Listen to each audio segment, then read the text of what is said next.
Sir ఇదే లోకేష్ గారు మొన్న మహిళా మతాల దగ్గరికి వెళ్ళడం జరిగింది. అప్పుడు వాళ్ళందరూ కూడా క్వెషన్ చేస్తున్నారు. ఆర్టీసీ ఫ్రీ బస్ ఎక్కడ? మహిళలకి ఇస్తున్న 1500 ఎక్కడ అని. సో ఇంకోటేంటి లోకేష్ గారు ఏదైతే బడ్జెట్ గురించి మాట్లాడడం జరుగుతుంది. సో ఏదైతే మీకు ఇస్తామనే హామీ కూడా ఇవ్వడం జరిగింది లోకేష్ గారు. ఏదైతే లోటు బడ్జెట్ ఉంది కాబట్టి సో దాన్ని సవరణ చేసి మొత్తం మీకు ఇస్తామన్నట్టు కూడా చెప్పారు. సో అక్కడ వ్యతిరేకత స్టార్ట్ అయిందా సార్ మహిళల్లో? ఆబ్వియస్గానండి, మీరు ఏదైతే చెప్పి వచ్చారో తిరిగి సమాధానం చెప్పలేని నిస్సహాయ స్థితి డ్రైవ్ అయింది కదా. బస్సు గురించి అడుగుతుంటే దేని గురించి పెన్షన్ ఇచ్చాం లేదా అంటున్నారు. అవును, అలా కోటకోటికి వెళ్ళండి మీరు, ఆడికి ఉప్పు అడగండి, ఆడి దగ్గర ఉండదు. లేనప్పుడు ఏడు చెప్తుంది సార్ కందిపప్పు ఉంది సార్ అంటాడు, అంతేకాని ఉప్పు లేదని మాత్రం చెప్పడు. అలాగే మాటలు ఉంటాయి, అలాగుంటాయి. సార్ ఇప్పుడు ఇదే చంద్రబాబు నాయుడు గారు ఒక మాట అన్నారు, ఆంధ్ర రాష్ట్రం. ఇప్పుడు దీనికన్నా ముందు మీరు ఒక 6 ప్రామిసెస్ ఇచ్చారు.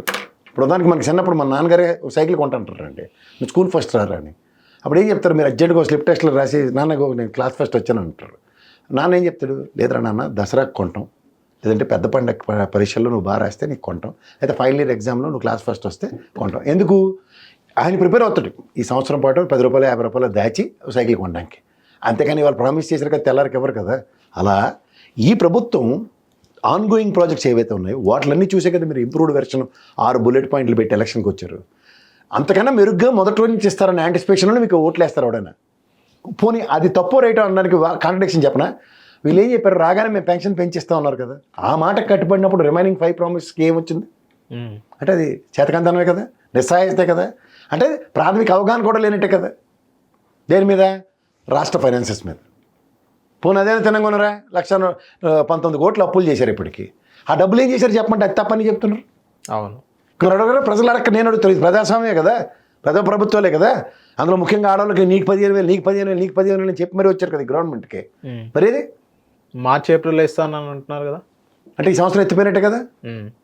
ఒక అకాడమిక్ ఇయర్ ఫైనాన్షియల్ ఇయర్ లేపేస్తే ఇంకేముందండి, 4 సంవత్సరాలు మీరు పరిపాలించడానికి వచ్చి లాస్ట్ మళ్ళీ వాళ్ళ ఎలక్షన్ ఇయర్. ఏమంటారంటే జూన్ నుంచి ఇప్పుడు జరిగిన అకాడమిక్ అంటే 24 to 25 జరిగిన అకాడమిక్ ఇయర్లో అది మార్చ్ కానీ ఏప్రిల్ కానీ ఇస్తాను అంటున్నారు. ఎలా ఇస్తారండి, దేనికి ఇస్తారు చెప్పండి.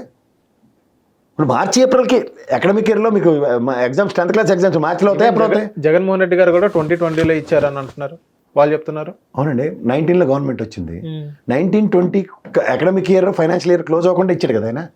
ఎప్పుడు ఇచ్చాడు, జనవరిలో ఇచ్చారు. జనవరి అంటే ఈ ఇయర్కి వస్తుందా ఆ ఇయర్కి వస్తుందా, previous year.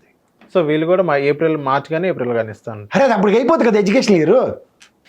Sir Chandrababu Naidu గారు కూడా ఇంకో మాట అన్నాం, ఏదైతే లోకల్ బాడీ ఎలక్షన్స్ ఉన్న గతంలో ఉమ్మడి ఆంధ్ర రాష్ట్రంలో ఉన్నప్పుడు 3 పిల్లలు ఉంటే దాన్ని ఫాదర్ అనే వ్యక్తి, ఫాదర్ కానీ మదర్ కానీ సో ఎలక్షన్కి అర్హులు కారు.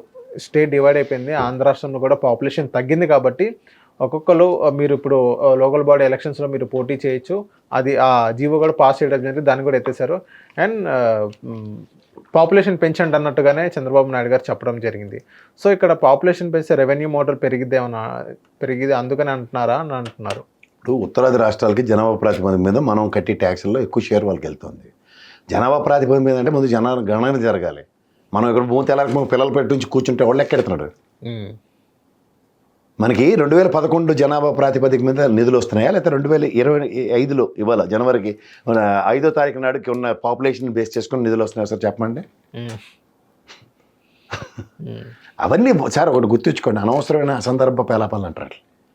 ఎందుకంటే ఇవాళ మనకు జరుగుతున్న ఎలక్షన్స్ కానీ ఇవాళ జరుగుతున్న ఎలక్షన్స్ కానీ క్లియర్గా తెలుస్తున్నాయి జనాభా ప్రాతిపదిక మీద అన్నప్పుడు. జనాభా పెంచుకుంటే నెక్స్ట్ బడ్జెట్లకి వాటికి రెడీ అవ్వమని ఎవరికి కావాలి. ఉన్నోడికే ఇంట్లో అన్నం పెట్టలేక వస్తుంటే ఇంక తీసుకొచ్చి ఇంకో 4 పిల్లల ఈతల కోట్లకు కానీ ఏడు చేయాలా. హిట్ టీవీ యాప్, ఇందులో short news, live news, entertainment shows, movies, digital magazines తో పాటు మీ జిల్లా వార్తలను కూడా ఫ్రీగా చూడొచ్చు. అంతేకాదు కేజీ నుంచి పీజీ వరకు విద్యార్థులకు స్కాలర్షిప్ కూడా అందిస్తున్నాం. ప్రతి వారం 10 మందికి లక్కీ డ్రా ద్వారా ఒక్కొక్కరికి 10,000 రూపాయలు అందిస్తున్నాం.